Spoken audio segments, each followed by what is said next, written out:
నిన్న రాత్రి నా ఫ్రెండ్ నా బైక్ అవసరమయ్యి తీసుకుని వెళ్ళాడు. అందుకే నేను ఈరోజు సైకిల్ మీద ఫజర్ నమాజ్కి వెళ్ళడం జరిగింది.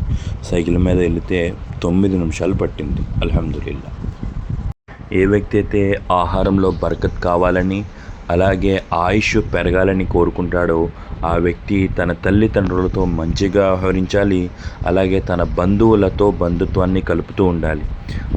ఈ హదీస్కు తగ్గట్టుగానే ఈరోజు నా స్నేహితుడు నికాకి పిలవడం జరిగింది. అల్లా దేవల్ల నేను హాజరవడం జరిగింది. అల్హమ్దులిల్లా. చాలామంది ఈ వీడియో పెట్టి సౌదీ గవర్నమెంట్ సరైన ఏర్పాట్లు చేయలేదు అని చెప్తున్నారు. కరెక్టే, కానీ సౌదీ గవర్నమెంట్ది మాత్రమే తప్పు కాదు, వాళ్ళది కూడా తప్పు. ఎవరిది అంటే తమ ముసలి తల్లిదండ్రులను ఒంటరిగా హజ్కి ఎవరైతే కుమారులు లేదా కూతుర్లు పంపించారో వాళ్ళది కూడా తప్పే. ఎందుకంటే వాళ్ళకి తోడుగా ఉండి హజ్ చేయించడం అనేది తప్పనిసరిగా ఉంటుంది వృద్ధాప్యంలో.